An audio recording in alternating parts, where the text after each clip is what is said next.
escucharon. Estaba dando las gracias. Y bueno, el tema que hoy vamos a presentar es un tema sumamente sencillo, son generalidades, pero antes vamos a colocarnos en la presencia de este Dios unitrino, vamos a pedir la asistencia del Espíritu Santo para que nos acompañe.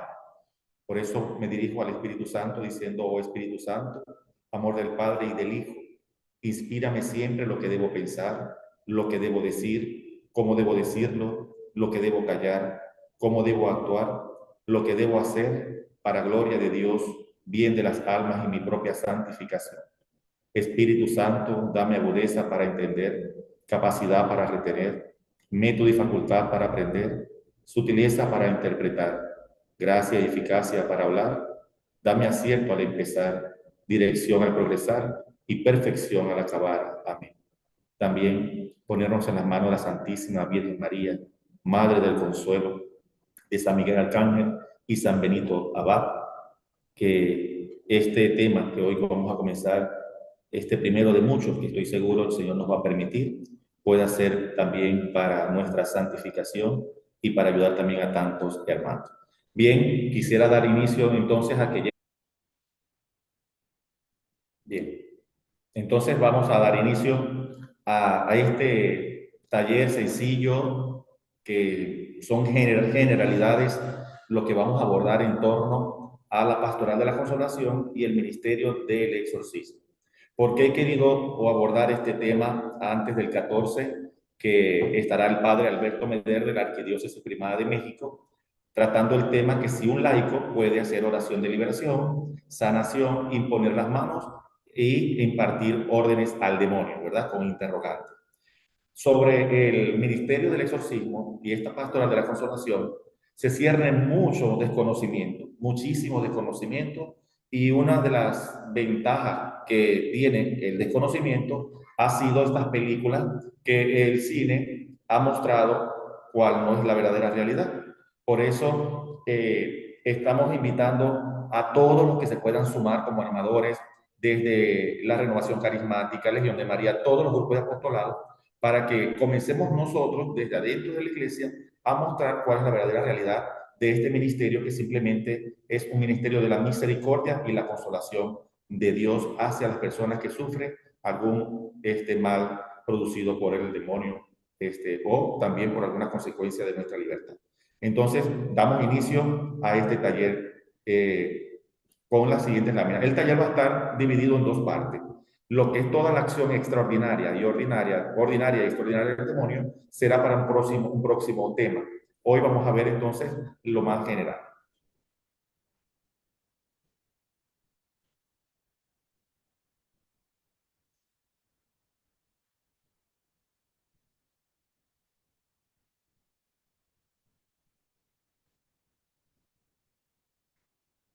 Bien, cuando nosotros comenzamos a hacer el curso básico, siempre nos habla en primer lugar sobre la providencia de Dios, o Dios y su providencia.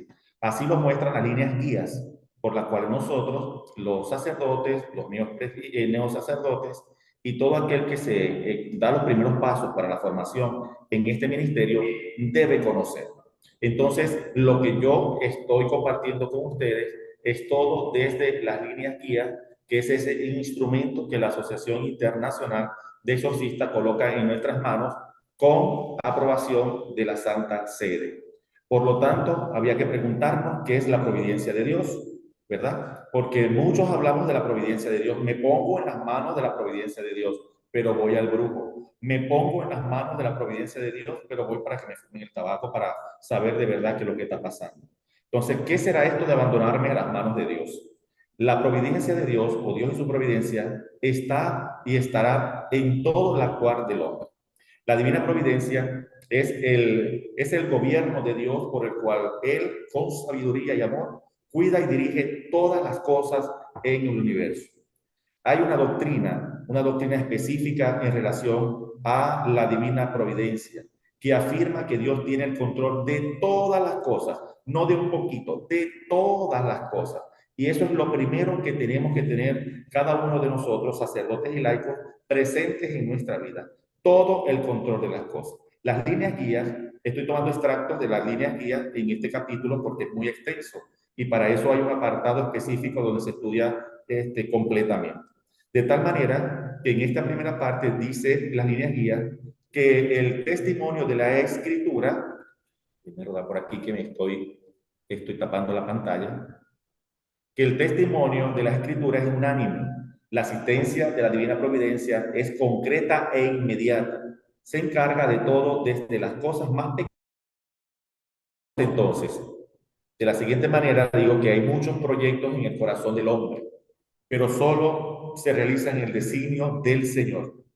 Solo se realizan en el designio del Señor. Y en Él es que tenemos que esperar precisamente en ese designio de amor y de misericordia.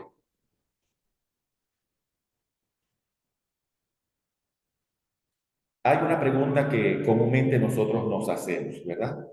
Y es en relación que si Dios Padre Todopoderoso, Creador del mundo, ordenado y bueno, tiene cuidado de todas sus criaturas, ¿por qué existe el mal? ¿Por qué tanta desgracia? ¿Por qué tanto dolor? ¿Por qué tanto sufrimiento? A esta pregunta tan apremiante como inevitable que todos nosotros nos hacemos o nos hemos hecho en alguna vida, aparte de que es tan dolorosa como misteriosa, no se puede dar una respuesta simple. Recuerden que en todo esto también está este misterio que encierra a Dios, ¿verdad? En tanto actuar y en tantas cosas. El conjunto de la fe cristiana constituye la respuesta a esta pregunta. La bondad de la creación, el drama del pecado, el amor de Dios,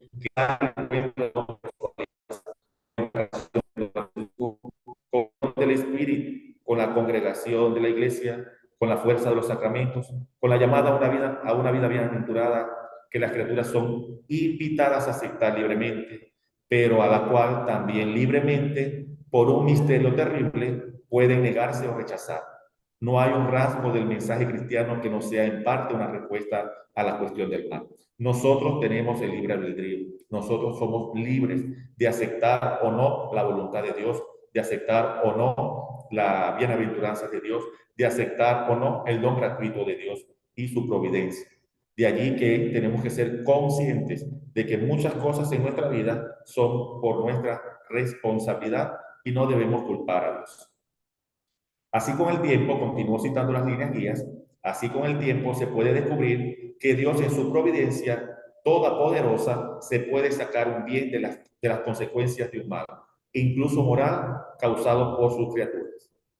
Aquí, antes de entrar a este mal mayor moral que hace referencia a la crucifixión y muerte de nuestro Señor Jesucristo, también debemos recordar otros pasajes que las mismas escrituras nos muestran en torno a esta providencia de Dios, como es la de José, que fue vendido por sus hermanos, como es la de Judas en la traición de nuestro Señor Jesucristo. Pero en este caso hablan las líneas guías de del mal mayor moral que ha sido cometido, yo creo que el más aterrador, el que jamás en la historia se haya podido vivir, que es el rechazo y la muerte del Hijo de Dios causado por los pecados de todos los hombres. Dios, por la superabundancia de su gracia, sacó el mal de los viejos, la glorificación de Cristo y nuestra redención. De ese mal, si vemos la cruz de Cristo y la miramos sin fe y sin objetividad, pues es un fracasado. Hasta ahí llegó nuestro Señor Jesucristo. Pero sabemos que sin ese mal mayor no hubiese, no, hoy en día no tuviésemos ese bien mayor que ha sido la redención, que ha sido nuestra salvación. Creemos firmemente que Dios es el Señor del mundo y de la historia, pero los caminos de su providencia no son con frecuencia, no son, perdón, con frecuencia desconocidos. Dice las energías que solo al final, cuando tenga fin nuestro conocimiento parcial, cuando veamos a Dios cara a cara, os serán plenamente conocidos los caminos por los cuales, incluso a través de los dramas del mal y del pecado, Dios habrá conducido su creación hasta el reposo de ese sábado, ¿no? De ese sábado, definitivo en vista del cual creó Dios el mundo o al hombre. Vamos a entrar ahora sobre este tema, habiendo terminado la providencia de Dios o Dios y su providencia, este ministerio, perdón, del exorcismo. Yo quisiera citar acá unas palabras, una frase de Monseñor Héctor Mario Pérez. Hay que ver a Cristo en la persona poseída. Allí en su corazón está el Señor. Es un tema bastante amplio, profundo, que quizás muchos me preguntarán por qué Padre nos está dando este tema. Por lo que les acabo de decir, necesitamos sacar, desempolvar esto, que lo tienen todos como que es algo que solamente se le dan a los superdotados o a los que tienen una gracia especial, los sacerdotes, ¿no es así? Entonces, vamos a presentar esto simplemente, muy sencillo, lo del ministerio del exorcismo. El ministerio del exorcismo no consiste solo en realizar un exorcismo, sino velar y detectar si un fiel presenta perturbación o algún malestar demoníaco, o aliviarlo por los efectos provocados por alguna acción o participación de un acto inusual en la que prevalezca la acción del demonio. A estos síntomas nosotros los conocemos como síntomas particulares. Por lo tanto, la Asociación Internacional de Exorcistas refiere que el ministerio de exorcismo es un ministerio de misericordia y también digo yo que es de consolación. Por lo tanto, los exorcistas son sacerdotes de curas de alma, de protección, de guía, de acompañamiento, de todos estos hermanos que no solamente los que están vejados o atrapados en algún mal, sino en todos aquellos que están bajo nuestro pastoreo. Hay unas nociones generales en cuanto al exorcismo y hay que hacer unas preguntas o nos colocamos unas preguntas y unas respuestas que son introductorias para seguir avanzando en este tema. Por lo tanto, lo primero que debemos colocar en interrogante es ¿qué es un exorcismo?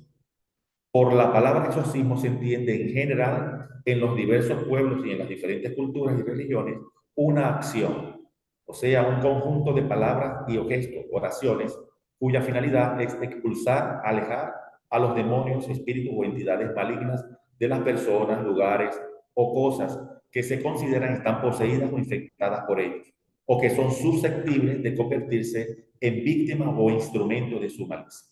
Por lo tanto, hay que aclarar o hay que establecer la diferencia entre un exorcismo y los sacramentos, ¿no? Porque debe ser bien clara la posición en qué parte se encuentra el exorcismo.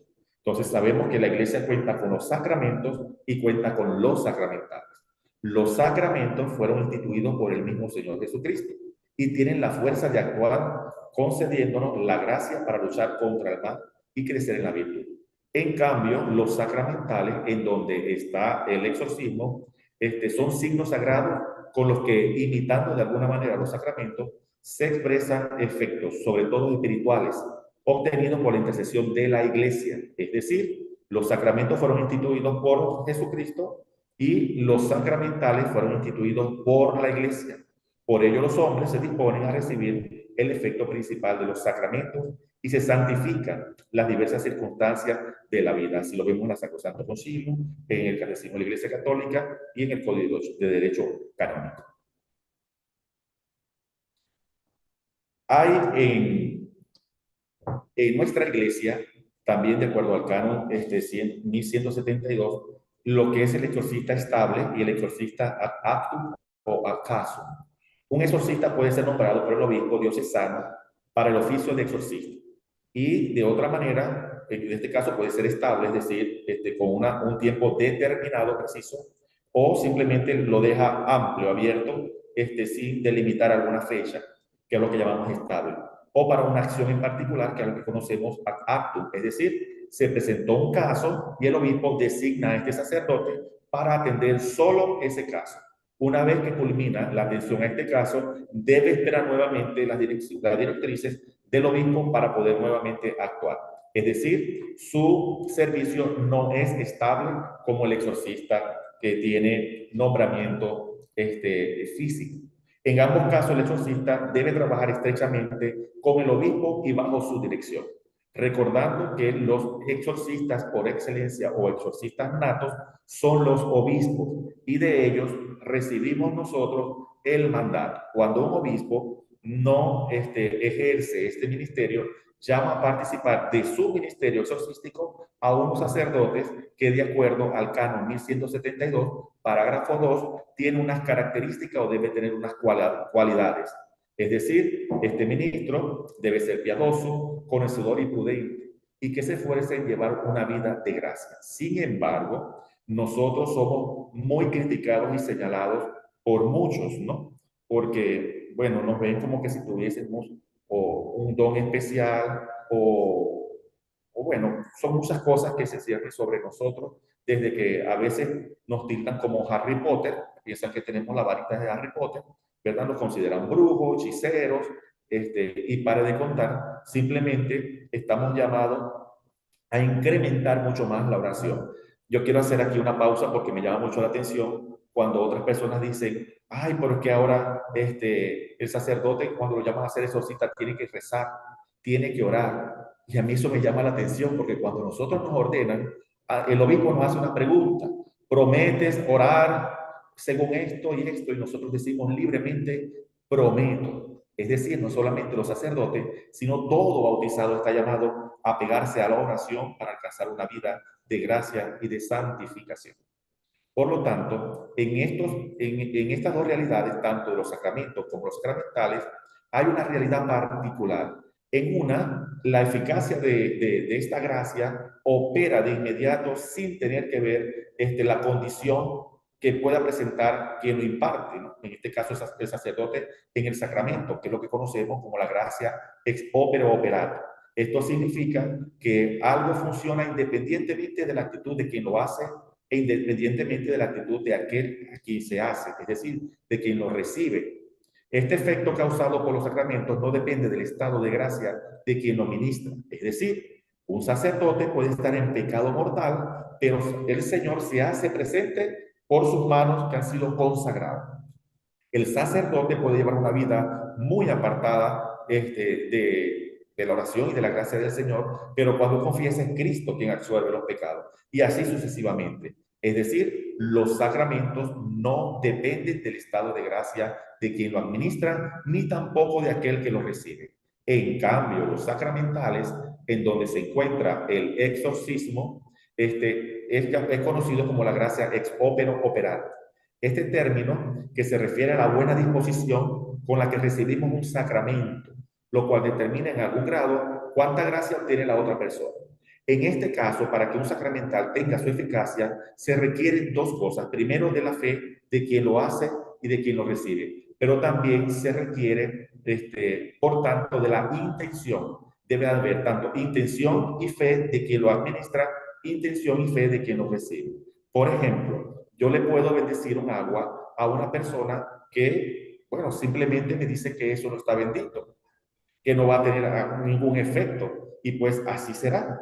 Igual como cuando yo por mala disposición, aunque en este caso, ¿verdad? Es diferente porque en el sacerdote está la gracia de Estado, y aunque yo no tenga la fe, de pronto la disposición, pero la otra persona sí, ahí es donde entra esto que se conoce como la iglesia suple. Es de fe que las condiciones subjetivas del ministro no impiden la eficacia del signo sagrado.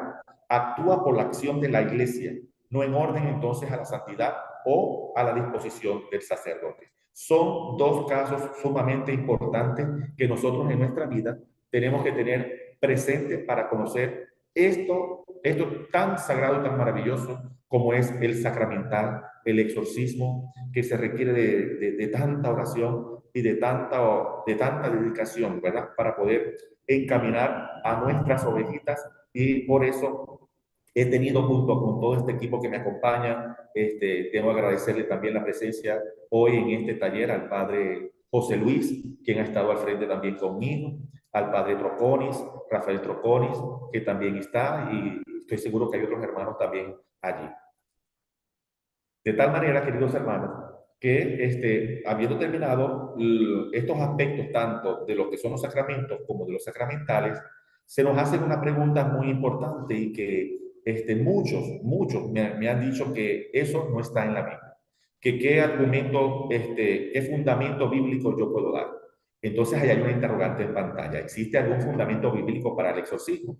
Aunque como exorcismo no está cimentado en la Biblia, no está. Ese criterio es para hacer un exorcismo, no está con la palabra como tal. Sin embargo, sí están en los evangelios, sobre todo sinópticos, esta disposición y este actuar de Jesucristo, tanto para expulsar los demonios como para sanar. Entonces doy lectura exactamente a este bloque, a este párrafo, que lo tomé también de la línea guía.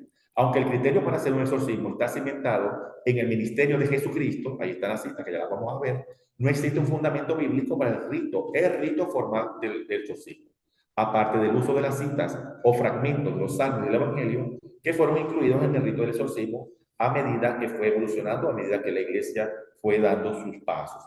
Queda claro, sin embargo, que el Señor Jesús involucró a sus discípulos en su misión y al ser enviados continuaron la obra de exorcizar que comenzó nuestro Señor Jesucristo. Y es claro en las Sagradas Escrituras cuando Jesús actúa de un modo y actúa de otro. No fue algo que ellos hicieron en su propio nombre, es decir, los discípulos, sino en el nombre de aquel que les había conferido tal poder.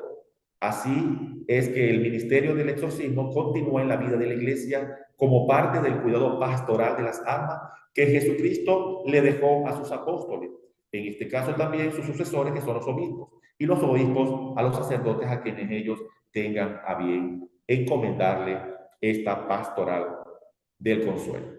Jesús y los exorcismos son en los evangelios sinópticos, lo que acabamos de ver, donde nuestro Señor Jesucristo se opone en forma directa a los demonios, por misericordia a las personas sufrientes. Y esto es importantísimo. Por misericordia nosotros a las personas tenemos también que darle claridad. Por amor y misericordia a las personas, a los fieles, a los bautizados, nosotros como asociación estamos llamados desde esta escuela a dar la verdad, a dar luz, dice el Señor, la verdad os hará libre. Por lo tanto, los evangelios de Marco, Mateo y Lucas relatan los episodios de liberación de Jesús y estos han quedado de enseñanza para nuestra iglesia. Los evangelios muestran claramente la diferencia entre lo que es enfermedad física o sufriente por la acción del espíritu malo. Ahí están esas citas. Yo quisiera, antes de abordar cada una de ellas, tocar este tema que es importante.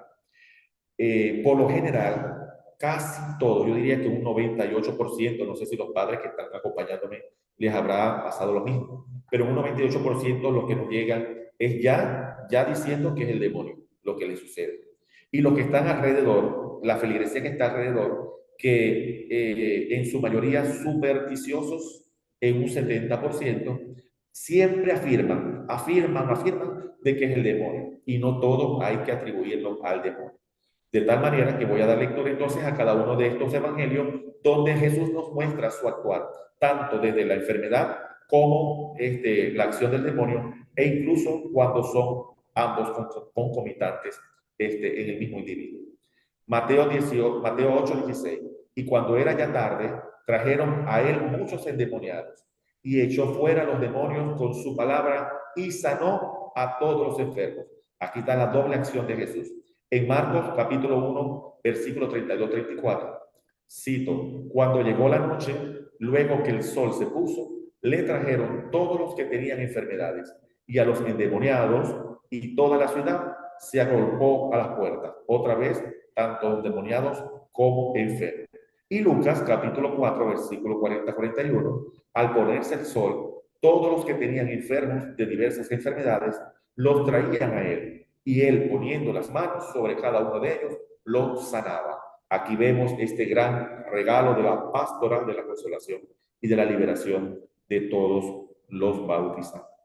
Aquí tenemos un cuadro de los evangelios sinópticos que se encarga de distinguir lo que es enfermedad física de lo que es problema por el accionar del espíritu, de los espíritus malignos.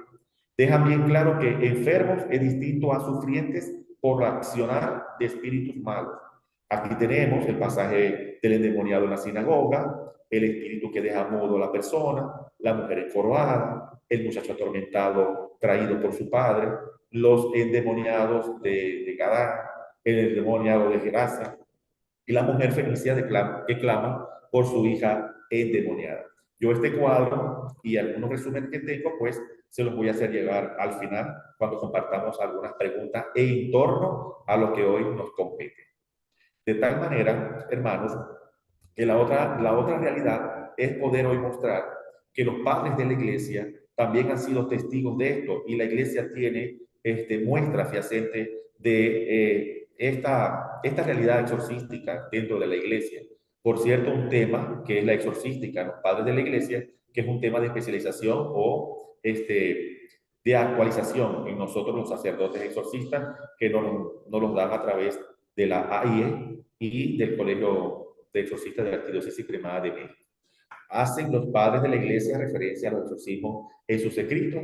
Sí, hay varios de los padres de la iglesia, allí podemos incluir a Ireneo, Tertuliano, Cipriano y Atanasio, que nos proporcionan unas percepciones reveladoras en cuanto a las prácticas de exorcismo en su época, a través de sus existentes escritos, por medio de los cuales podemos tener indicios de cómo fue evolucionando gradualmente la escritura y forma del exorcismo como rito. Esto es una maravilla para la iglesia, una riqueza. Además del uso del nombre de Jesús, otros elementos contribuyeron a darle forma a un rito anterior, tales como la señal de la cruz, la exuflación, es decir, soplar sobre el rostro de la persona, los ayunos y las oraciones, es decir, las oraciones sencillas, que contenían pasajes de las escrituras y las oraciones. Como bien sabemos, la iglesia, a medida del tiempo, ha ido, pues, a la luz del Espíritu Santo, ha ido actualizando, renovando y incorporando, actualizando muchos de incluso que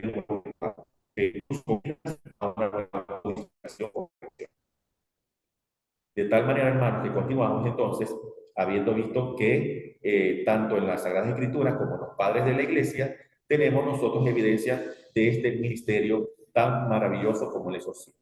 También ahora tenemos que ver entonces, ahondar un poco sobre esto del exorcismo público y privado. ¿Por qué les presento esto? Porque es importante, porque pensamos solamente que existe este exorcismo, a quien llamamos hoy en día exorcismo solemne, sí, y se nos olvida que cada vez que vamos a bautizar, nosotros los sacerdotes y los que están presentes, atravesamos por un exorcismo, ¿verdad? Entonces es importante que nosotros tengamos presente esto del exorcismo público y privado y dar hoy a conocer algunas consideraciones generales. En el numeral 159 de la línea guía que trata este pasaje o este aspecto, desde una perspectiva doctrinal, por exorcismo se puede entender la invocación del nombre de Dios, hecha con el fin de alejar al demonio de algunas personas, animales, lugares o cosas. Cuando se hace en nombre de la iglesia, por personas legitimadas y según los ritos previstos, entonces el exorcismo se llama público y tiene la virtualidad propia de los sacramentales. De lo contrario, es privado. Esto es desde el aspecto doctrinal. Ahora vamos a ver el siguiente aspecto. En el número 160 vemos que la diferencia doctrinal entre el exorcismo litúrgico y exorcismo privado no es nueva. Se encuentra en efecto en diferentes autores. Por ejemplo, el exorcismo es llamado público si está hecho en nombre por autoridad de la iglesia, por ministros nombrados por la iglesia y en la forma determinada por la misma iglesia. De otra forma, es llamado privado. Esto se tiende a confundir un poco, pero ya más adelante con las nuevas actualizaciones vamos a ver y aclarar entonces esto de público y privado. En este número 161 dice que en el ámbito católico se puede hablar de exorcismo público cuando la iglesia pide públicamente y con autoridad en nombre de Jesucristo que una persona u objeto sea protegido contra el influjo del maligno y sustraída a su dominio. Entonces ya aquí queda como exorcismo público lo que vamos a conocer más adelante como solemne. De tal manera que el adjetivo público, en el sentido con el que se viene utilizando la energía, hace referencia o es referencia al exorcismo. No significa que ha de ser realizado frente a todos, o sea que en el exorcismo puedan participar o intervenir cualquier persona, cosa, o por otro lado, o sea, cualquiera que quiera participar. Esto lo puede ver y incluso lo hace referencia y lo excluye el DES, que es el ritual de exorcismo, por el cual nosotros nos regimos. Pasando a otro tema, en este mismo tema, por otro aspecto, vemos que el exorcismo, que según la clasificación doctrinal adoptada por la línea guía, es llamado público, perdón, vuelvo a repetir. El exorcismo que según la clasificación doctrinal adoptada por la línea guía es llamado público. Y el catecismo de la Iglesia Católica lo distingue en simple, si se refiere al bautismo, y solemne o gran exorcismo. si se refiere a los casos de los que se ocupan en el canon 1172 del Código de Derecho Canónico. Entonces, simple es aquel que la Iglesia lo distingue como privado y hace referencia al bautismo, y solemne o gran exorcismo de acuerdo al canon 1172. Entonces, ¿cuál es la diferencia entre un exorcismo mayor, llamado solemne, y un exorcismo menor, que también lo conocemos como privado? Aunque ambas formas de exorcismo están dirigidas contra el poder del demonio, el rito de exorcismo mayor, que le acabo de decir ahora, nombrado como solemne, se emplea solamente cuando existe un caso genuino de posesión demoníaca. Los exorcismos menores son oraciones que se usan para acabar con la influencia del mal y del pecado en la vida de una persona, ya sea un catecúmeno que se prepara para el bautismo o un miembro de la comunidad de creyentes que luchan por vencer las influencias del mal y del pecado en su vida. Es decir, ahí entra el bautismo, entra aquellas oraciones que se hacen también cuando vamos a unas casas o algunos objetos a aplicar pues este exorcismo menor, que también es un sacramental. ¿Quién puede hacer los diferentes tipos de exorcismo? Bueno, en el exorcismo menor el ministro es el autorizado del sacramento, es decir, el sacerdote. Y en el rito de exorcismo mayor o solemne, debe ser celebrado solamente por un obispo o por un sacerdote que haya obtenido el permiso especial expreso del obispo. Ambos somos sacerdotes, seguimos siendo sacerdotes, el que tenemos esta misión dada por nuestros obispos y aquellos hermanos pues, que no están llamados al ministerio, pero ambos realizamos este exorcismo menor y solamente los sacerdotes exorcistas realizan el exorcismo solemne o mayor. De tal manera, entonces, ¿cómo es que un exorcista, o cómo se determina un exorcista, ¿no? ¿Cómo un exorcista determina, con una certeza moral, que una persona que va a ser exorcizada está realmente poseída por la fuerza demoníaca y que no se trata meramente de padecimientos físicos o de cuestiones psicológicas? Esto es una interrogante que me llama muchísimo la atención, me gusta mucho, porque es un tema también que desde la Asociación Internacional de Exorcistas y a través del Colegio de Exorcistas de la Arquidiócesis Primada de México vemos con profundidad, es decir, el discernimiento moral, es la certeza moral, es sumamente importante en el sacerdote exorcista y en los auxiliares, aunque la certeza moral la tiene el exorcista como tal, pero está un discernimiento previo que hacen los auxiliares, que más adelante ya eso será tema específico de sacerdotes, exorcistas y auxiliares. Entonces, ¿cómo determinamos esto? Vamos a ver. Aquí hay un material de un médico especialista en psicología médica, en psiquiatría, psicoterapeuta, es integrante del equipo de la Pastoral de la Consolación de la Diócesis de San Isidro en Argentina, y habla sobre el discernimiento entre psicopatología y la acción extraordinaria del demonio. Y tiene una interrogante: enfermedad mental o demoníaca. Y es tan importante la relación interdisciplinar del exorcista con el equipo. A esto los conocemos como peritos, el médico, el psicólogo y el psiquiatra, ¿no? Para poder tener este equipo multidisciplinario que nos ayude precisamente a llegar a esta certeza moral. Con respecto a la existencia de personas que son afectadas de manera particular por el demonio, este médico refiere: la Iglesia tuvo siempre en claro la necesidad de distinguir lo que es natural de lo que viene del demonio. Por ende, más allá de lo natural, es decir, lo que se conoce fuera de lo natural, nosotros lo denominamos preternatural. Así lo demuestra el ritual romano de 1614, que dice: antes que nada, que el exorcista no crea fácilmente que alguien está poseído por el demonio. Para este propósito, que esté bien en conocimiento de aquellos síntomas por los cuales se distingue un poseso de aquellos que son afectados por alguna enfermedad, sobre todo psíquica.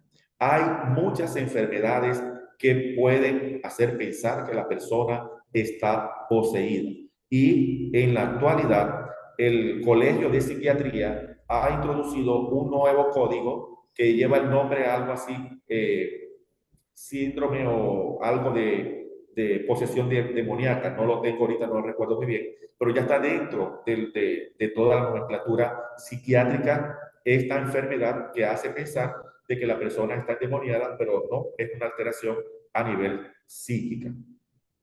De tal manera, queridos hermanos, que desde antes de la existencia de la iglesia, durante los primeros 1700 años de la misma y hasta hace unos 300 años, nadie ponía en duda la existencia del demonio en su acción y por ende tampoco la necesidad de que hiciera falta realizar exorcismo. El racionalismo, el materialismo, entre otras, han colaborado para crear un verdadero tabú con respecto a la existencia del demonio y su acción, por lo que los afectados fueron simplemente considerados enfermos y dejados en las manos de los médicos. Esto ha sido algo que ha dolido a la iglesia, ¿no? Ha dolido a la iglesia que durante tantos años el demonio se haya aprovechado de esta situación, ¿verdad? Pero como les dije al principio, no hay mal que por bien no venga, ¿verdad? Y que la providencia de Dios siempre nos acompaña en el camino. Hoy en día tenemos nosotros este equipo multidisciplinario que nos ayuda a llegar a una certeza moral. Sin embargo, el Papa Francisco nos recuerda que esto es un error, el pensar que solamente la persona está enferma y no de pronto estudiar con un equipo las posibilidades de que el demonio pueda concomitar en esta persona, es decir, esté enfermo, pero al mismo tiempo sea el demonio quien está causando esa enfermedad. Cito las palabras del Papa Francisco en la Domus Sancti Marta el 11 de noviembre del año 2013. Hay sacerdotes que cuando leen este pasaje, en Lucas 11, 14, 26, donde dice que Jesús expulsa a un demonio, y otro pasaje del Evangelio, dicen Jesús curó a una persona de una enfermedad psíquica. Es cierto que en aquel tiempo se podía confundir una epilepsia con la posesión del demonio, pero también es verdad que estaba el demonio. Y nosotros no tenemos el derecho de simplificar tanto la cosa como para decir todos estos no eran endemoniados, eran enfermos psíquicos. Qué gran palabras del Papa Francisco, en quien hemos encontrado un gran apoyo y una gran fortaleza en este ministerio. Por ende, entonces, para colaborar en el discernimiento entre una afección extraordinaria del demonio, es decir, una posesión, y una enfermedad psíquica, se hace necesaria una aproximación interdisciplinaria, lo que les estaba diciendo. El psiquiatra o psicólogo que colaboran en esta tarea debe poder basarse en ciencias humanas, pero será necesario también que tenga una adecuada comprensión de la dinámica espiritual, es decir, las nociones mínimas de demonología y exorcística. Todos los peritos, psicólogos, psiquiatras y médicos de nosotros los exorcistas deben prepararse y estudiar por lo mínimo las nociones de demonología y exorcística. Caso contrario, puede quedar limitado a un campo científico con una visión racionalista, materialista o científica, que dejará de lado lo que no puede medir y comprobar por mérito científico natural, o lo que no podrá entender la acción del demonio y mucho menos colaborar con su discernimiento. Por eso es sumamente importante que nosotros le demos herramientas a nuestros peritos, son auxiliares, pero dentro de esta ciencia científicas humanas que nos ayudan a poder interpretar a la luz del Espíritu Santo, a discernir más que interpretar a la luz del Espíritu Santo la realidad de esta persona que llega sufriente a nuestros brazos.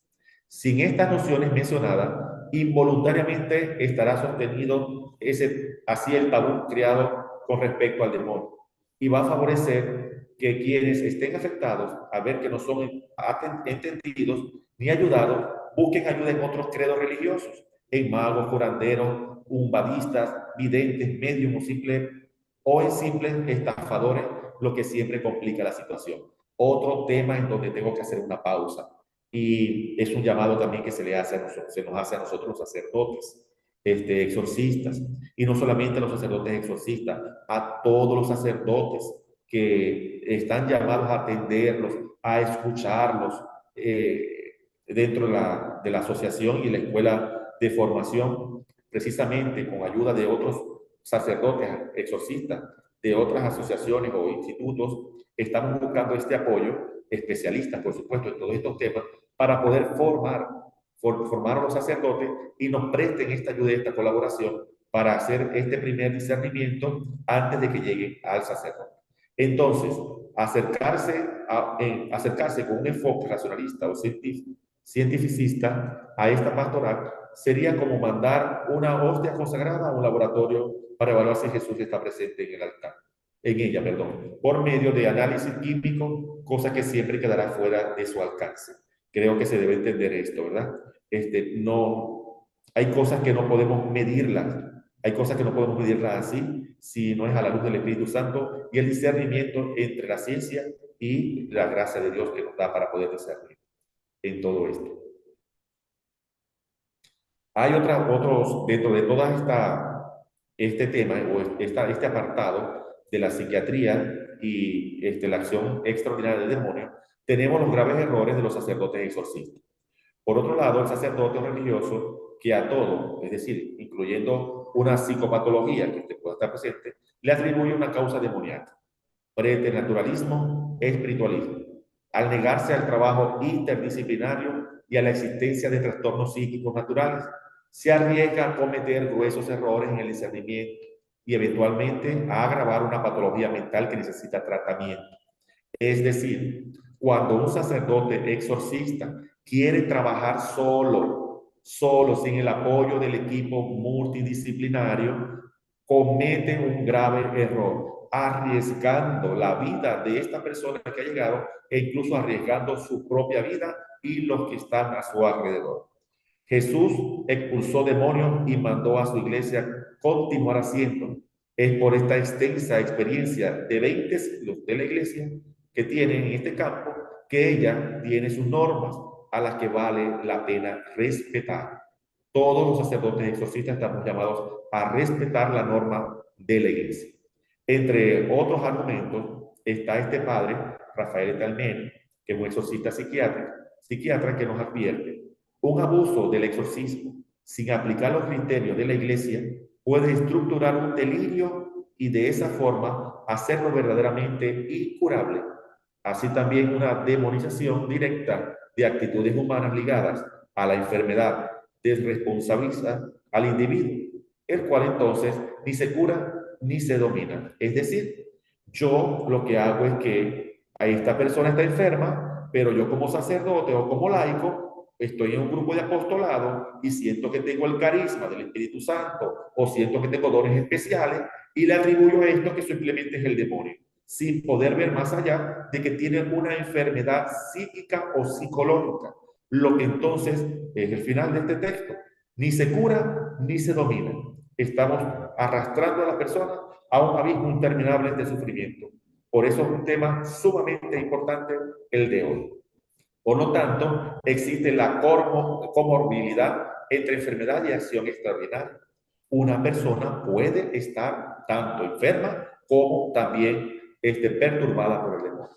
Hay que tener en cuenta que si bien es legítimo tratar de discriminar enfermedad psíquica de acción extraordinaria del demonio, debemos recordar que no hay nada que impida la comorbilidad, es decir, la existencia de formas mixtas donde coexisten ambas situaciones: la psicopatología por un lado y la acción extraordinaria del demonio por otro.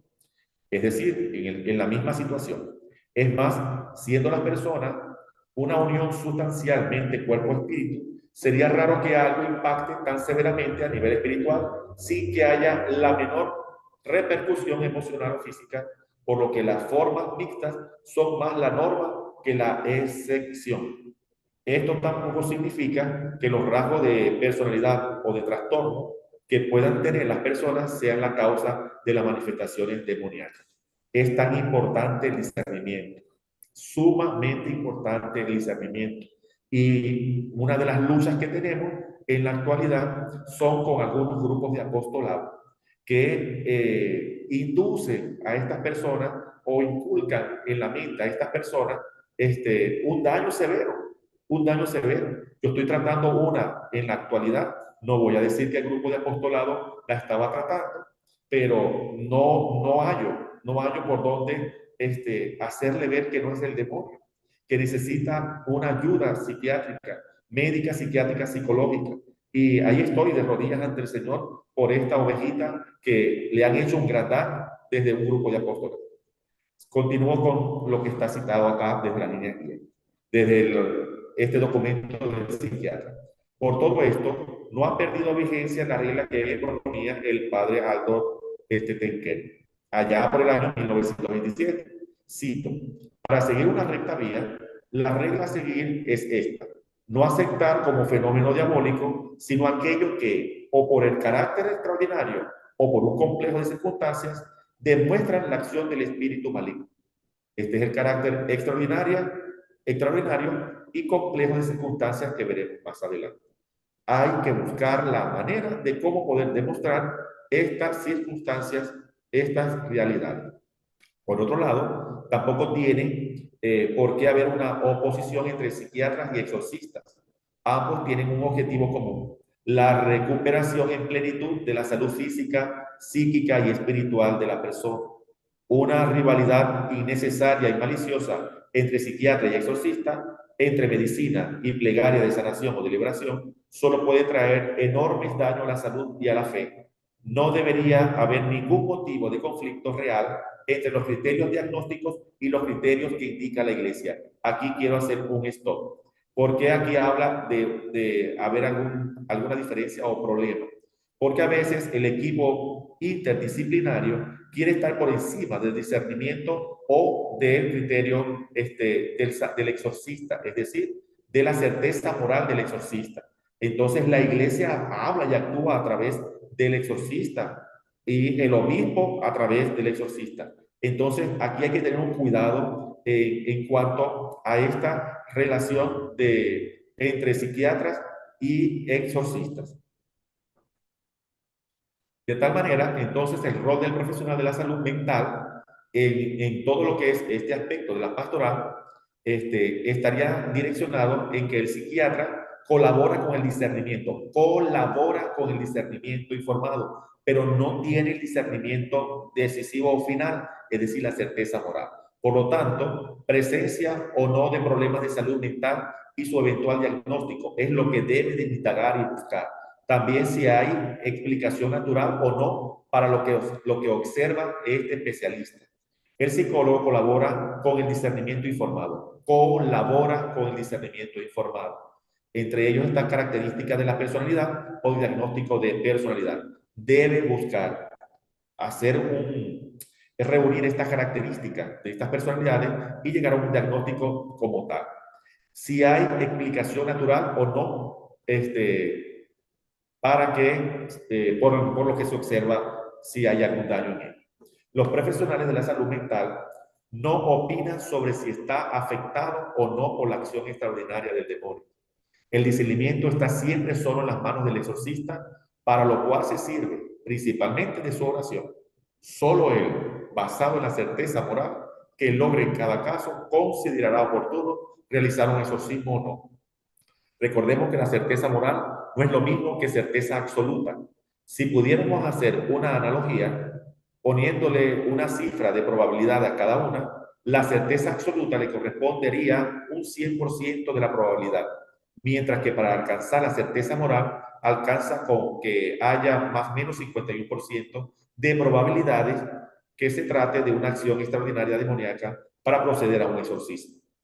Los informes se escriben y se archivan. Se evita, se evita así una erosión de la memoria que al dominio de tanto le convendría. Es decir, esto no puede salir a la luz pública, se conserva porque en manos de otros extraños pues puede causar también hasta problemas legales. Cuando el profesional de la salud mental integra el equipo, se agiliza el discernimiento. Es un gran logro y un gran avance. Entonces, como requisitos tenemos la formación técnica continua, es decir, jornada de formación sacerdotal, cursos, bibliografía. Aquí, bueno, tenemos que Dios capacita a los que llama, ¿verdad? Le dice, Dios te llama y Dios te capacita. Asiduidad en la oración, el ayuno, los sacramentos y la palabra. Tenemos que ser asiduos en la oración, el ayuno, los sacramentos y la palabra. La invocación y pedido ferviente al Espíritu Santo del don del discernimiento. Todos los días de rodillas ante el Señor, pidiendo al Espíritu Santo este don para poder discernir. Ahora, otra palabra es el miedo. Es un asunto que inhibe no a pocos profesionales de la salud mental, tanto como a sacerdotes, obispos y otros laicos, aún quizás interesados en el tema y con ganas de colaborar.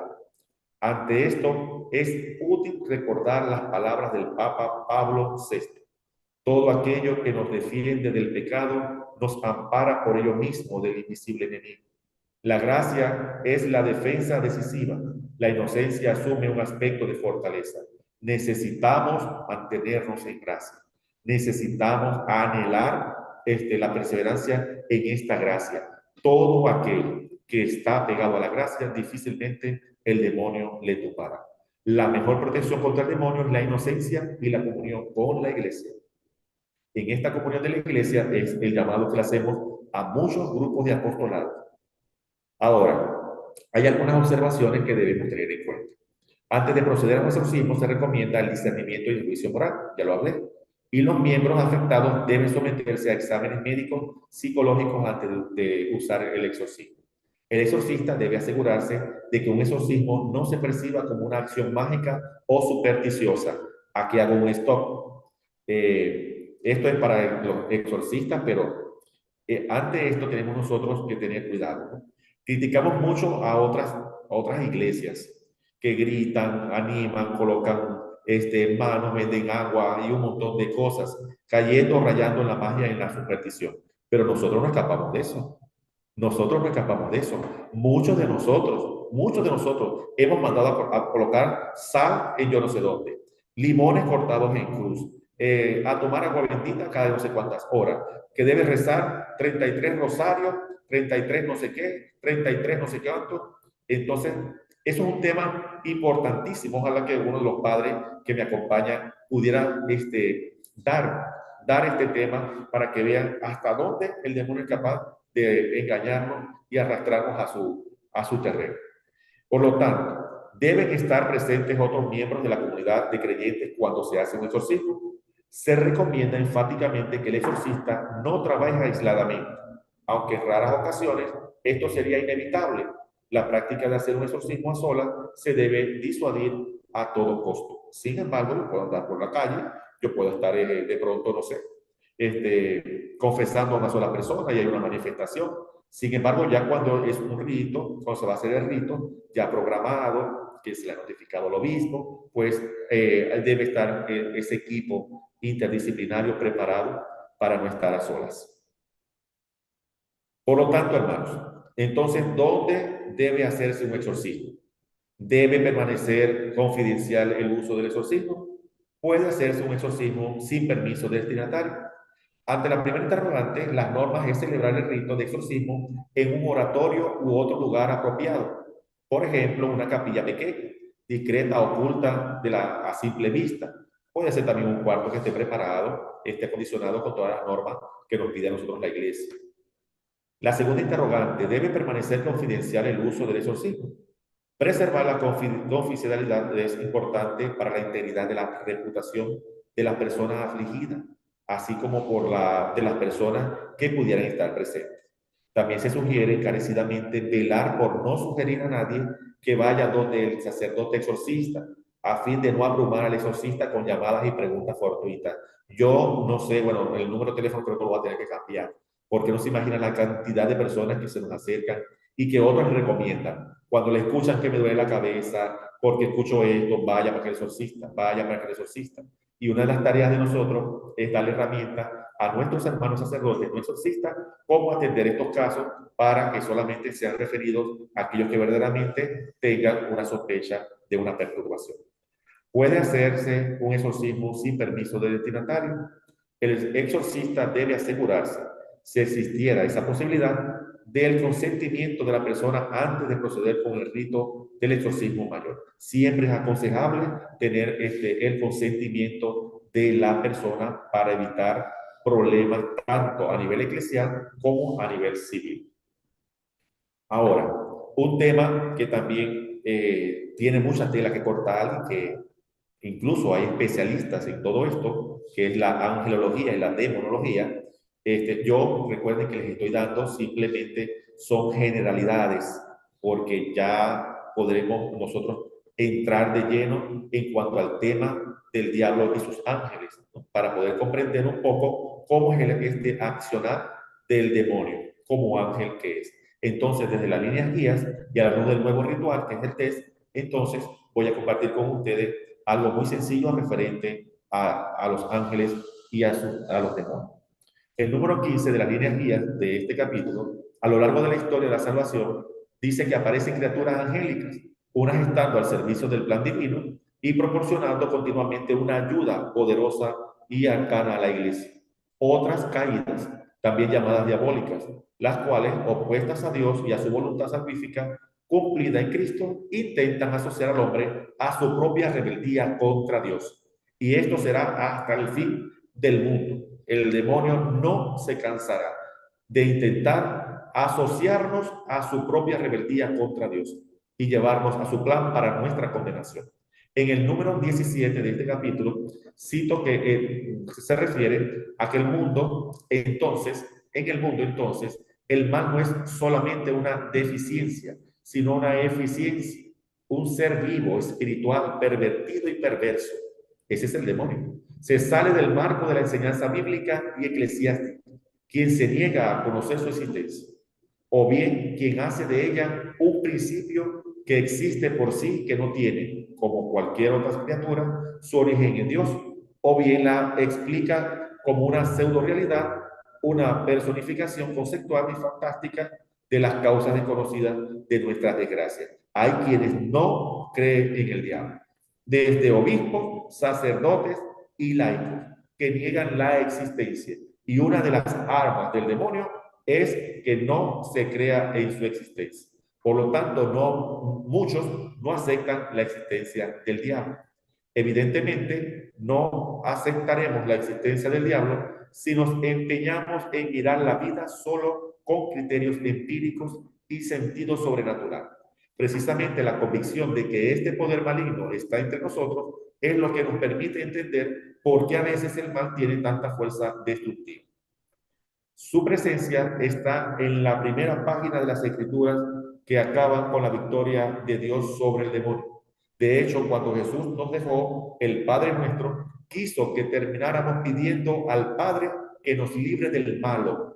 La expresión utilizada allí no se refiere al mal en abstracto y su destrucción más precisa es el malo. Indica un ser personal que nos acosa. Jesús nos enseñó a pedir cotidianamente esa liberación para que su poder no nos domine. De tal manera que en las presentes líneas guías no son ciertamente un texto de demonología sistemática, lo que les estoy presentando. Se limitan a ofrecer en su conjunto informaciones útiles al exorcista sobre el mundo demoníaco.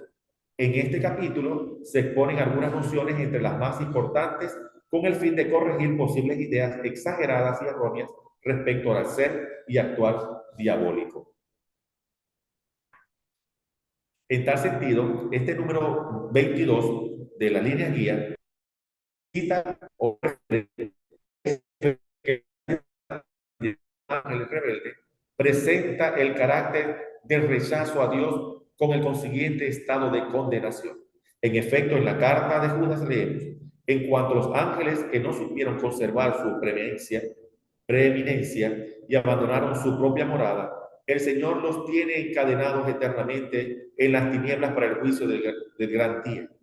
En forma similar, en la segunda carta de San Pedro, leemos que Dios no perdonó a los ángeles que pecaron, sino que los precipitó en el infierno y los sumergió en el abismo de las tinieblas, donde están reservados para el juicio. Está claro que si Dios no perdona el pecado de los ángeles, lo hace porque ellos se mantienen en su pecado, porque están eternamente en las cadenas de esa elección que han tomado rechazando a Dios contra la verdad del bien supremo y definitivo que es Dios mismo. En este sentido, San Juan escribe que el diablo es pecador desde el principio, y desde el principio él ha sido homicida y no ha preservado en la verdad, porque no hay verdad en él. Yo quiero compartir con ustedes que el demonio es el gran mentidor, el gran estafador, el padre autor del pecado, es quien nos grita el pecado después que nos presenta la carta de verdad. Cuando vamos a un restaurante nos dan la carta y nos muestran cosas apetecibles, así es el demonio. Siempre nos presenta la carta de su restaurante, ¿verdad? Y cuando comemos de algunos platos ofrecidos, luego viene y nos grita el pecado por nuestro nombre. nos grita el pecado, perdón. Pero entonces luego viene Dios y nos perdona en la confesión y nos llama por nuestro nombre como sus hijos que somos. Debido a su caída, los ángeles rebeldes perdieron para siempre la posibilidad de la eterna beatitud junto a todos los dones sobrenaturales que habían recibido en el momento de su creación o que tenían antes de obstinarse en el pecado, pero no fueron privados de los dones y de las cualidades esenciales de su naturaleza como tal.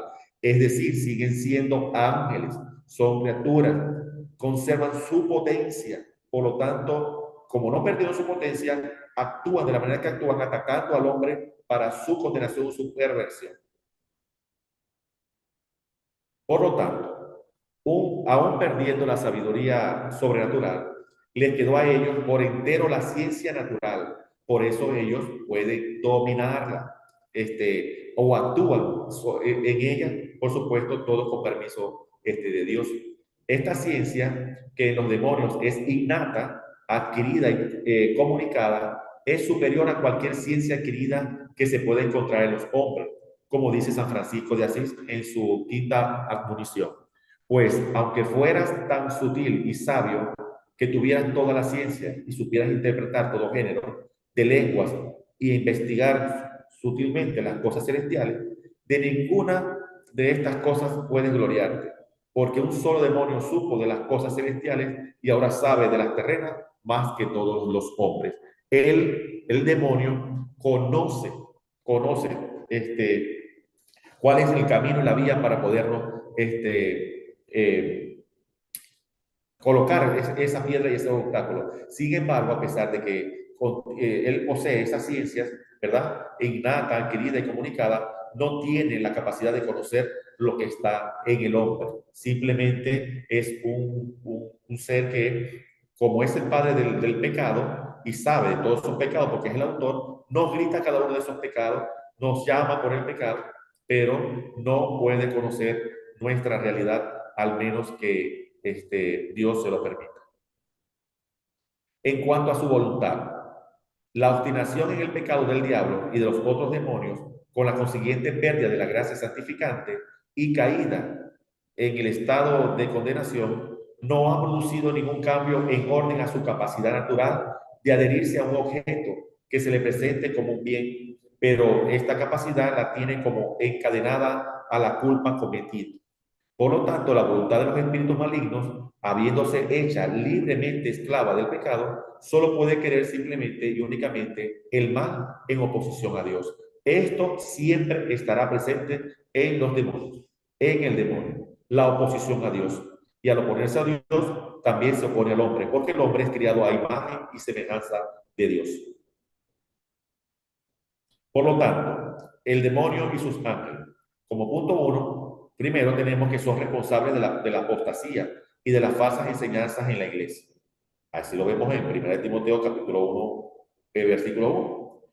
Todos son responsables de hacer lucha espiritual en contra del creyente. Siempre estará luchando contra nosotros. Son responsables de los fenómenos o hechos extraños de nuestro tiempo. Son responsables de manifestaciones extrañas en cultos protestantes.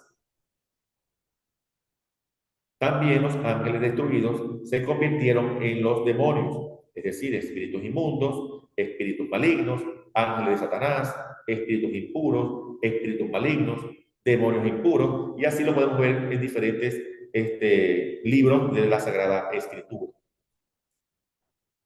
Por otro lado, también vemos entonces que es necesario hablar del diablo y sus características. Como les decía ahorita en el principio, y como lo narra también, lo expresa la primera carta de San Juan, dice que el diablo es pecador desde el principio, no permaneció en la verdad. Los ángeles caídos perdieron todos los privilegios como ángeles, pero no fueron privados de los dones y cualidades esenciales a su naturaleza como tal. Es decir, perdieron la sabiduría solamente, pero su actuar y sus cualidades permanecen intactas y por eso son tan perversos y dañinos. Y hay que estar preparados para poderse enfrentar a ellos. Los demonios solo tienen una mente más amplia que nosotros, pero no tienen poderes sobrenaturales. Solo pueden usarlos de forma especial para impresionar, causando miedo, angustia, temor, para sentirse con control y dominar. Esto es importante. Aquí quiero hacer un stop. porque el demonio lo primero que nos siembra es el miedo. Y recuerden que el miedo es contrario a la fe.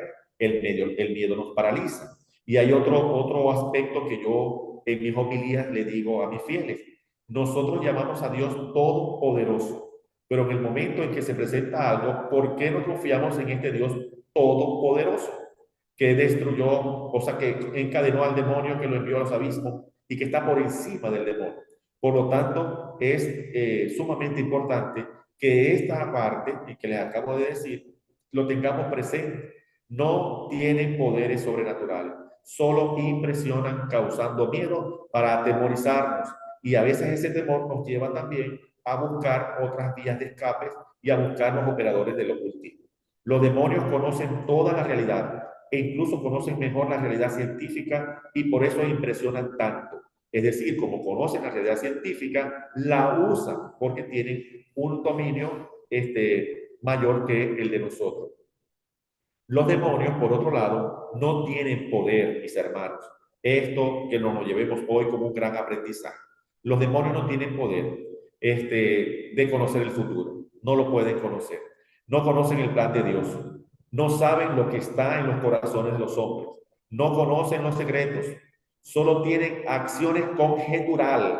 Esta palabra se les tiene que quedar. Acciones conjeturales y por lo tanto falible, es decir, engañan, mienten siempre, inventan para sugestionar y desde esa sugestión actúan y se aprovechan. Es decir, estamos en un exorcismo, pero hay una persona que no se ha confesado o simplemente no se ha confesado bien. Vamos a hablar de un auxiliar o de pronto hasta uno mismo como un exorcista. ¿Qué hace el demonio? El demonio simplemente va a tener una acción conjetural. Recordemos que es el padre del pecado, el autor del pecado, y va a comenzar entonces a usar sugestiones y comienza a nombrar pecado.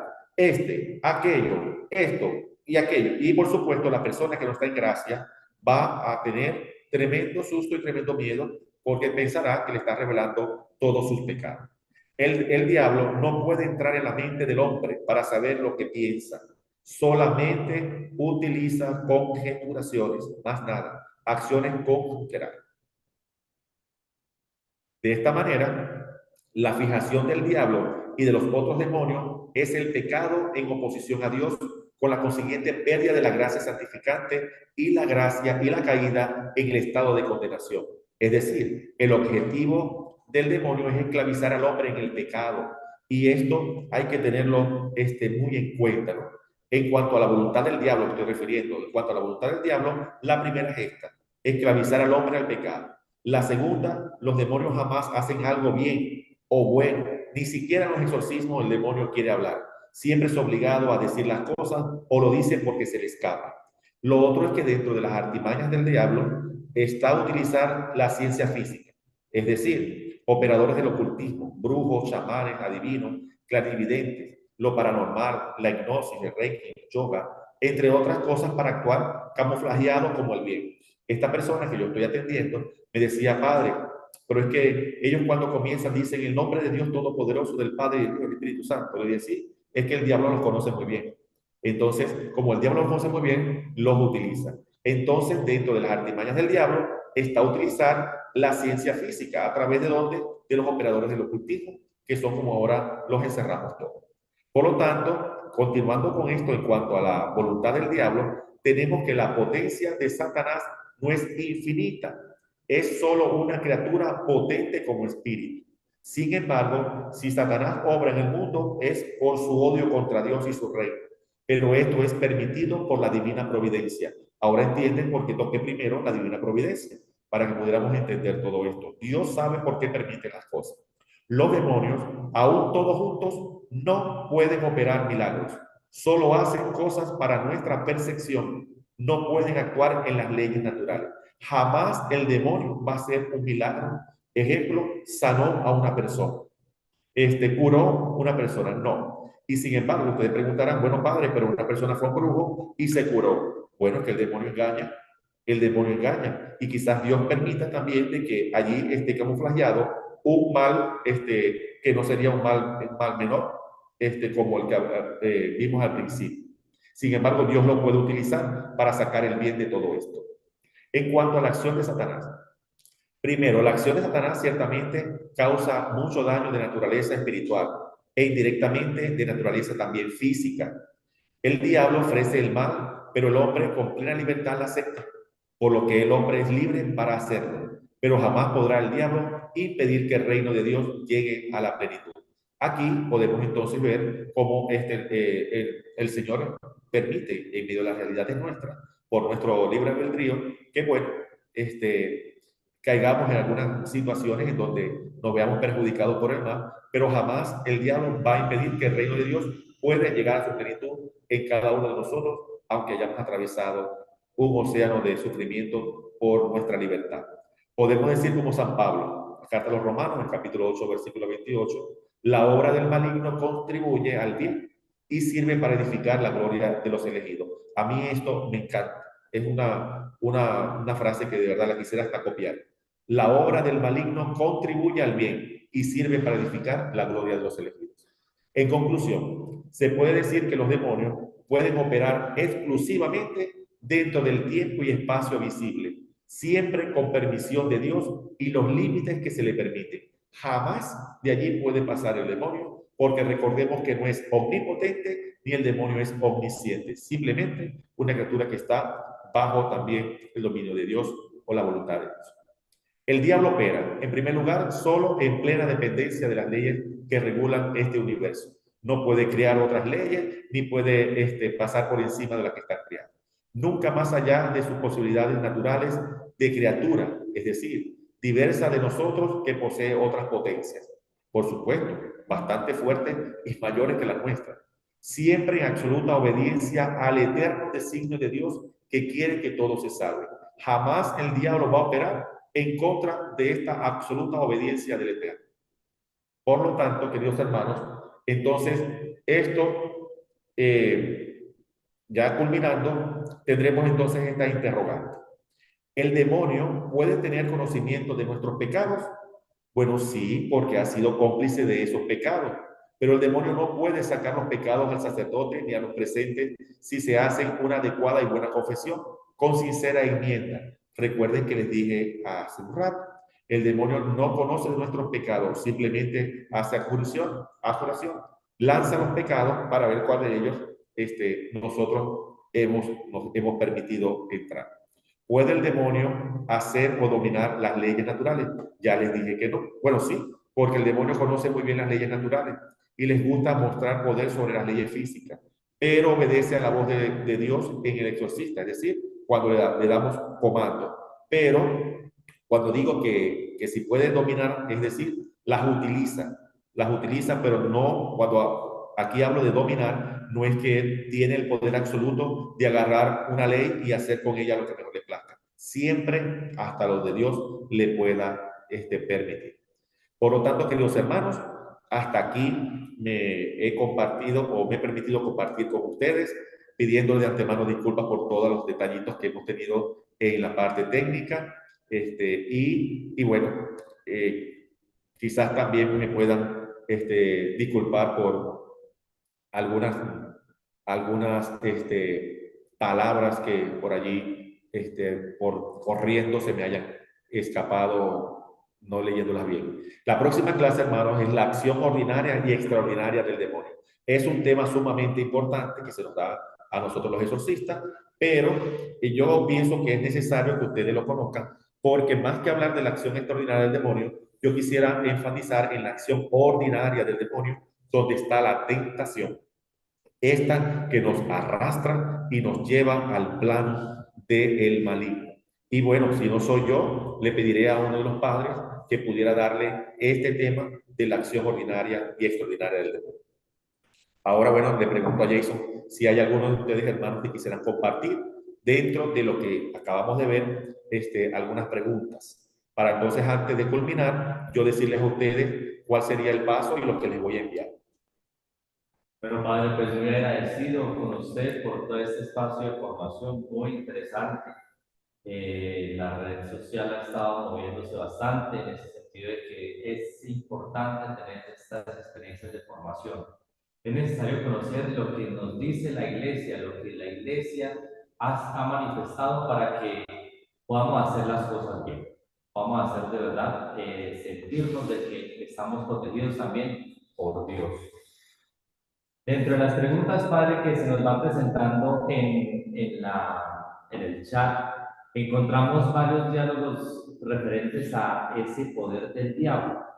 Una cosa que me llama la atención es que Nelly Castillo nos dice lo siguiente: el mal sí existe, por eso estamos en constante tentación. Debemos orar mucho para no caer en tentación. El diablo es hábil y se disfraza para engañarnos. Eso es lo que, como complementando lo que también usted quiere darnos a conocer a nosotros en esta formación. Pero eso es como complementario, ¿no? Pero la pregunta que nos hace Jaisi es lo siguiente. Padre, ¿por qué nuestro buen Dios no le quita esos poderes angélicos a los ángeles caídos? Bien, recordemos también que la Sagrada Escritura le preguntan a Jesús, Señor, arrancamos la cizaña del trigo. Y Jesús le dijo, déjala que crezcan juntas. O sea que el poder de Dios debe manifestarse al final de los tiempos, ¿no?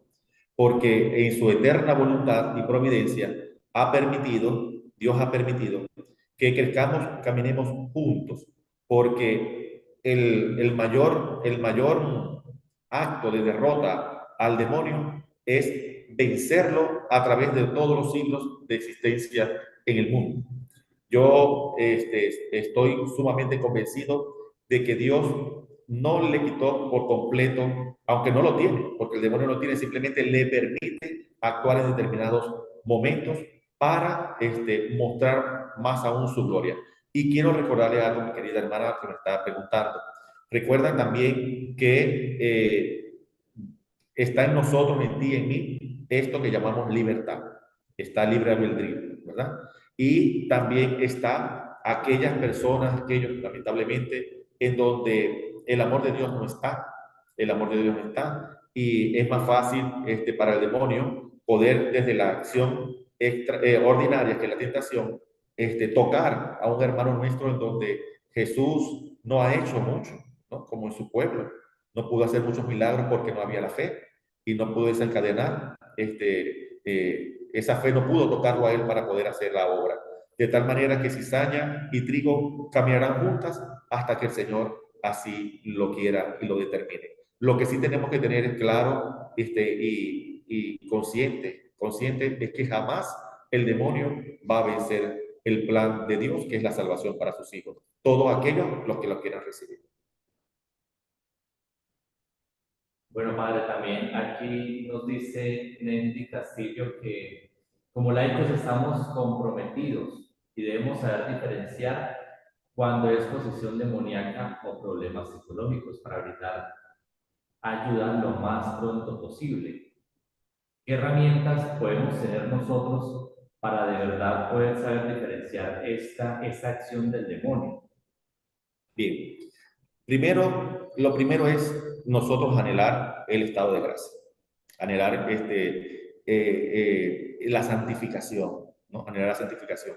Es muy difícil para una persona que está sumergida constantemente en los pecados, que rehúsa utilizar los sacramentos, sobre todo la confesión, la comunión, frecuentar el Santísimo, que puedan tener ese discernimiento entre una acción del demonio o alguna enfermedad o algo que simplemente Dios ha permitido en la vida de nosotros. La vida sacramental es importante para todo bautizado. Entre más nos alejamos de la vida sacramental, más terreno tiene el demonio para colocarnos la zancadilla y hacernos caer. Y Dios respeta tu libertad y respeta mi libertad. Por eso que la iglesia dice que las mejores armas que tenemos nosotros para no permitir que el demonio nos toque es estar en gracia y estar también viviendo de los sacramentos. Esto no quiere decir, porque en la historia hemos visto grandes santos que fueron exorcizados, ¿no? Es monjas y todo lo demás, por eso es un tema muy aparte que también podemos nosotros más adelante profundizar y darles para que vean también cómo Dios permite que gente que ha sido tan orante, apegada a los sacramentos, también ha vivido la experiencia de una acción extraordinaria, en este caso de posesiones.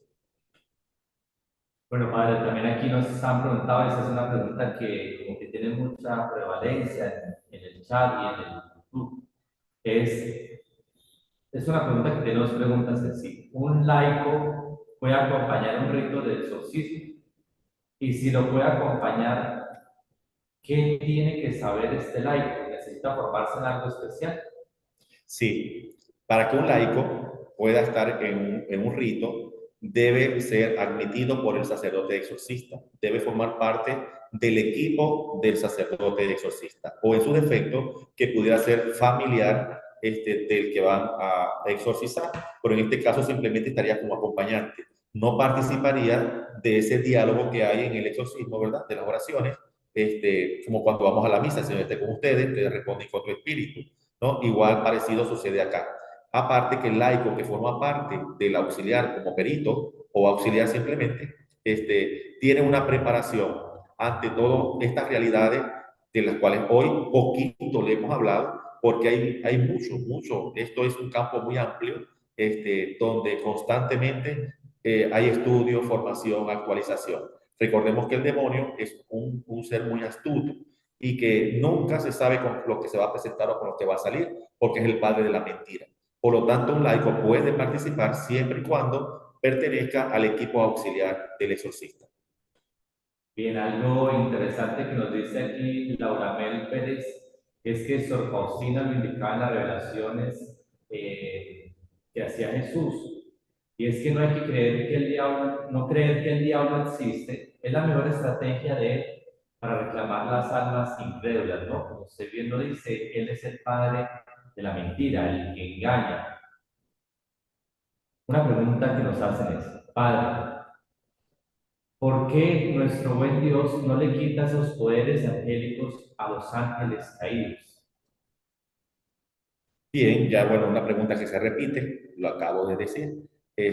Dios, ya una vez creado los ángeles, lo que hace es que cuando se rebelan contra su voluntad y su designio, los precipitan al infierno. Pierden su condición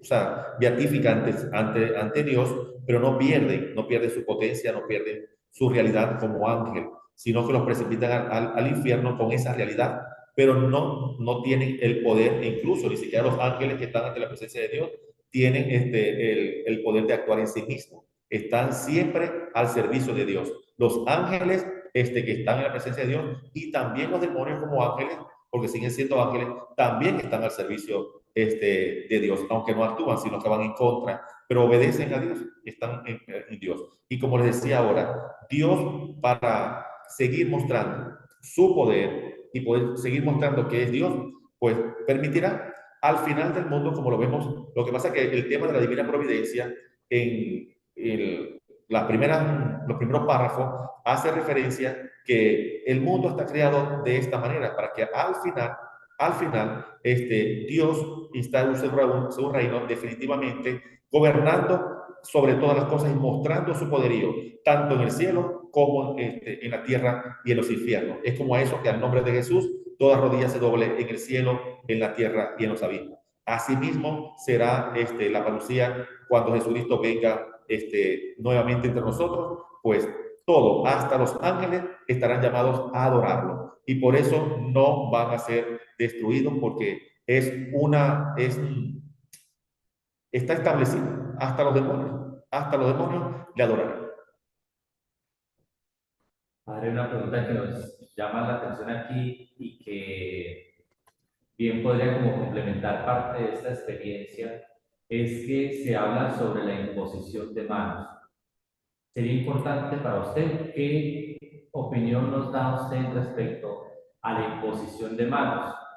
¿Solamente respecta a los sacerdotes o los laicos también pueden hacerlo? Y Bueno, si podemos hacerlo, dicen, ¿cómo podemos prepararnos nosotros los laicos? bien, se me están adelantando, me están jugando gato con liebre, decimos aquí en Venezuela, ¿verdad? Miren, es un tema exclusivo que tenemos para el día 14 y yo los quiero dejar a ustedes con esa inquietud, con esa interrogante hasta el día de hoy, varios grupos de apostolado vienen imponiendo manos, los laicos, ¿no? E incluso con permisología de muchos de nosotros los sacerdotes.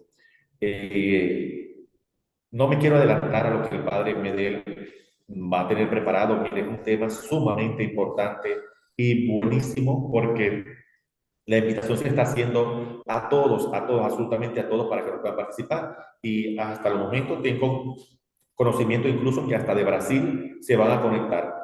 También para que tengan ustedes conocimiento, que nos acompañan varios grupos hermanos de la renovación carismática, se van a unir con nosotros, tanto de México, de aquí de Venezuela, de Brasil.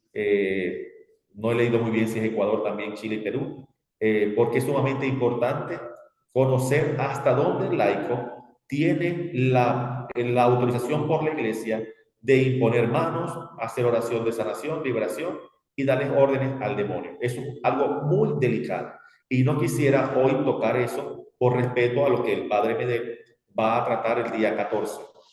No recuerdo, creo que es martes 14, de 6:30 hora Venezuela a 9:30 hora Venezuela. Y les aseguro, miren, que se van a llevar una gran bendición a su casa. Así que yo les pido que tengan un poquito de paciencia para que entonces ese día puedan aprovechar al máximo esto de la imposición de manos por los laicos. Bueno, padre, aquí nos han hecho bastantes preguntas. De verdad les pedimos disculpas a los que no alcanzamos a leer todas las preguntas. Todas son muy interesantes, pero esas preguntas igual están quedando guardadas en el archivo para luego ir tocando temas que vayan respondiendo también a estas preguntas que nos van haciendo. Una interesante que nos hace José Pérez dice lo siguiente: ¿sería posible que nos explicara la diferencia entre oraciones de liberación y lo que es el exorcismo formal?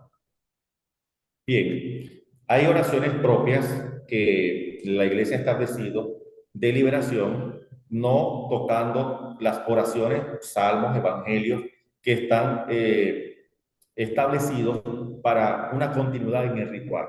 De manera que estas oraciones de liberación se han sacado específicos para, ejemplo, casas, objetos, animales incluso, porque hay hasta animales que se pueden infectar, e incluso para liberar a personas de maleficios, de hechicerías, de pactos que ha podido hacer. Pero no quiere decir que estas oraciones de liberación tengan la autorización de la iglesia como un sacramental, en este caso del exorcismo. Hay exorcismo para casas, exorcismo para otras realidades, que encierran una serie de oraciones, como te digo, no o diferentes a las que están en el ritual de exorcismo, pero que tienen también la eficacia dada por la iglesia para actuar en el momento determinado, por ejemplo, una infestación de un hogar. Bueno, padre, pues de verdad muy agradecido por este espacio también de contestar estas preguntas. Es un espacio en el cual pues podemos interactuar también con todos ustedes. Eh, por último, tenemos esta pregunta, padre. Clarisa Gómez nos dice lo siguiente: ¿las maldiciones generacionales abren puertas para hacer un poseso? Yo les voy a prometer hoy que voy a buscar la manera de que uno de los padres que están con nosotros en la asociación o en otra asociación toquen el tema de las maldiciones generacionales y sobre los pecados también generacionales, porque es un tema que está a la palestra. No se imaginan la cantidad también de laicos y algunos sacerdotes que están en toda esta tónica de las maldiciones generacionales y de los pecados hereditarios o generacionales. Eso va contra la doctrina de la iglesia. Eso va contra la doctrina de la iglesia. Es hasta una injusticia que mi papá haya sido matón, ¿verdad? Haya matado y que yo arrastre las consecuencias de mi papá. Entonces, eso es poder creer en la reencarnación fácilmente. Entonces, yo tengo que pasar de cuerpo, caballo, en mula, cucaracha, ratones para poder purgar entonces todos mis pecados. Es un tema sumamente importante y le voy a pedir acá al seminarista que me acompaña que lo tome en cuenta para preguntarle a alguno de los padres que quisieran abordar este tema con usted. Quiero aprovechar también para decirles que hoy mismo les voy a enviar por el grupo este material de psicopatología y acción extraordinaria del demonio por este psiquiatra de allá de San Isidro en Argentina, que les va a ayudar mucho, sobre todo a los hermanos de la renovación carismática, a los auxiliares y a los peritos. Bueno, adelantando que ya muchos de nosotros aquí en Venezuela, en la asociación, lo tenemos.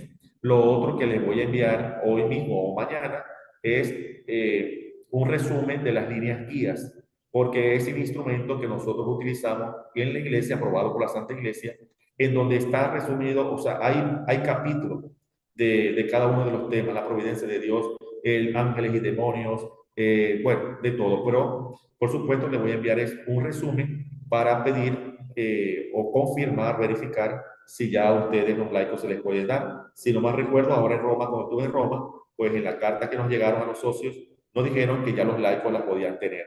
Sin embargo, por internet se baja fácilmente las líneas guías de la Asociación Internacional de Exorcistas. También quiero aprovechar para decirles que nosotros como Asociación de Exorcistas en Venezuela hemos iniciado esta escuela de formación. Se crearon unos grupos donde varios se salen, entran, y el seminarista ya tiene listo un enlace para inscribir a aquellos laicos, también sacerdotes, no exorcistas, que quieran participar, pero ya como animadores de la asociación de exorcistas que pueden ser tanto nacionales como internacionales. En el día de hoy también se comunicaron conmigo un centro de espiritualidad de México que quiere hacer alianza con la Asociación de Exorcistas de Venezuela para varios temas de formación. Y me han pedido que varios sacerdotes de nosotros podamos participar como profesores en un diplomado que van a aperturar, que tienen varios temas muy buenos. Yo también los puedo compartir el día de hoy al culminar este taller, este conversatorio que he tenido con ustedes. De manera que es importante que los que quieran de verdad, seriamente, recibir formación, se puedan inscribir a través del enlace que se les va a enviar el día de hoy, de manera que hay un propósito con todo esto. Ustedes los laicos están en las parroquias, están en parroquias y necesitamos que ustedes sean esos animadores que la iglesia y el Señor está pidiendo, que lleven el mensaje al sacerdote y que el sacerdote lo lleve a su diócesis, y en la diócesis haya un sacerdote que pueda integrar la pastoral de la consolación, ¿verdad? Y el ministerio del exorcismo, para trabajar y recibir desde nosotros un directorio donde se puedan llevar las directrices que debe hacer un sacerdote exorcista, que debe hacer un sacerdote no exorcista ante las diferentes realidades en este ministerio, ¿no? ¿Qué oraciones son permitidas? ¿Qué oraciones no son permitidas? ¿Hasta dónde puede llegar una pastoral o un grupo de apostolado en relación al tema de las oraciones de liberación o no, o de sanación también, ¿verdad? Entonces, son muchos los temas que vienen, son muchas las actividades que podemos desarrollar juntos, pero con ese objetivo, es que quiero crear esta inscripción para hacer este enlace, no solamente en Venezuela, poder ayudar también a todos los hermanos que deben estar hoy reunidos de otros países. Por supuesto, el objetivo principal es hacer nosotros, los hermanos de Venezuela, para poder entonces que esta escuela de formación llegue a todas las diócesis y arquidiócesis de nuestro país y más allá también de nuestras fronteras. Bueno, pues muy agradecido a todos ustedes que nos han acompañado en este primer encuentro de formación desde la Escuela de Formación Luz y Verdad, una escuela que se va naciendo, que va creciendo desde la Asociación de Exorcistas de Venezuela. En el chat de YouTube les acabo de fijar el enlace para poder entrar al grupo de WhatsApp para irnos comunicando. Los que ya están en el grupo, bueno, abstenernos de entrar para darle la oportunidad a aquellos que no están y que nos están acompañando en esta noche, pues poder hacer esa experiencia, ¿no? De entrar con nosotros, de formarse con nosotros. Cuando el padre hablaba y hacía referencia del enlace para un formulario más oficial, lo que queremos es que si alguien quisiera tener un certificado por la participación de estos encuentros, pues nos queda mucho más fácil con toda esta información que se va a solicitarles allí. La escuela, eso es una escuela que está abierta para todos, cualquiera puede entrar, cualquiera puede participar, puede contactarnos por medio de los celulares para poder generar esa experiencia de encuentro. Y en esta escuela lo que queremos es también irnos formando poco a poco. Como este formulario nos va a ayudar en el sentido más operativo y administrativo para saber quiénes son los que van asistiendo, si alguien quiere un certificado, pues se les puede dar, se les puede emitir por medio también de la Asociación de Exorcistas de Venezuela. Tendrá este sello de la Asociación de Exorcistas de Venezuela junto también con este escudo que ya estaremos manejando de la Escuela de Formación Luz y Verdad. Muy agradecido a todos ustedes. Quisiera compartir, por último, lo que vamos a encontrarnos en el próximo encuentro, los temas que tendremos para el próximo encuentro, que son estos temas a desarrollar. En principio vamos en este próximo encuentro de la Escuela de Formación Luz y Verdad, hablaremos sobre el diablo y sus ángeles. El diablo y sus características. El diablo y sus ángeles ya lo hemos visto un poco, pero el diablo y sus características, referencias en cuanto a la voluntad del diablo, referencias en cuanto a las acciones de Satanás, la acción ordinaria y extraordinaria del demonio y causas de la acción extraordinaria del maligno, para que por ahí nos vayamos como animando a unirnos más a estos espacios de formación que queremos ir realizando desde esta escuela de formación Luz y Verdad. Yo voy a encerrar esos temas en dos. Los ángeles, ¿verdad? Y demonios. Y luego, entonces, para profundizar un poquito más en ello, y la acción ordinaria y extraordinaria del demonio. Entonces, bueno, por ahí veo que está conectado el padre José Luis González, está el padre Joel, que son exorcistas de nuestra iglesia venezolana y que forman parte también del equipo directivo de la asociación. Y bueno, anunciarles que pronto se nos viene la segunda asamblea de exorcistas de Venezuela, en donde vamos a dar las características o cuáles son los requisitos para poder participar. Va a ser presencial, todavía no puedo decir el lugar hasta que tenga la autorización, ya por la persona encargada, ya iba a decir el nombre, la persona encargada en torno a todo esto para poder dar la autorización. Pero es una gran bendición que en el 2024, en febrero, podamos entonces tener la segunda asamblea de exorcistas de Venezuela, en donde van a participar los auxiliares y los peritos de cada uno de los exorcistas, como también sacerdotes no exorcistas, con la autorización de sus obispos para recibir las primeras formaciones o la primera formación en torno a esta realidad del ministerio o de la pastoral de la consolación y el ministerio del exorcismo. También algunos laicos, ¿verdad? Con la previa autorización, le podemos dar participación para que puedan asistir, viendo la posibilidad de poder transmitir también pues algunos temas vía YouTube y vía Zoom para que podamos también pues colaborar con algunos hermanos, no solamente de Venezuela, sino también del resto del mundo. Entonces ya para culminar, yo quisiera hacer una oración. Yo tengo una cosita aquí, ya antes, pues. Los laicos nos dedicaremos a orar por los exorcistas y auxiliares sacerdotes, nos pregunta Marina. Sí, Mariana. sí, la idea de esta escuela, el principal objetivo es la oración, no solamente por los exorcistas, sino por todo el mundo. Orar por las diferentes necesidades. No, la escuela, la Asociación de Exorcistas de Venezuela y la escuela deben ser garantes de oración. Exorcistas y laicos comprometidos con la oración. Y también inviten a sus párrocos, a sus sacerdotes, a que expongan el Santísimo toda la semana.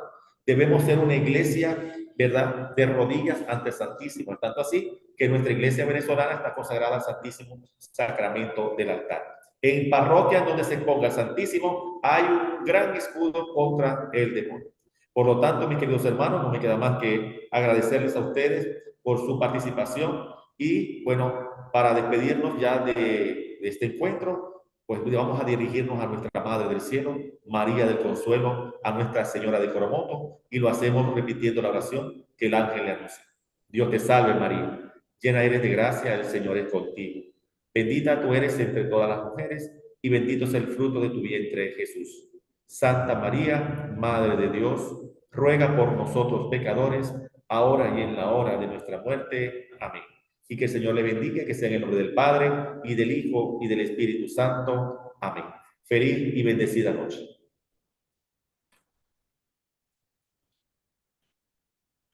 Feliz noche, Dios los bendiga.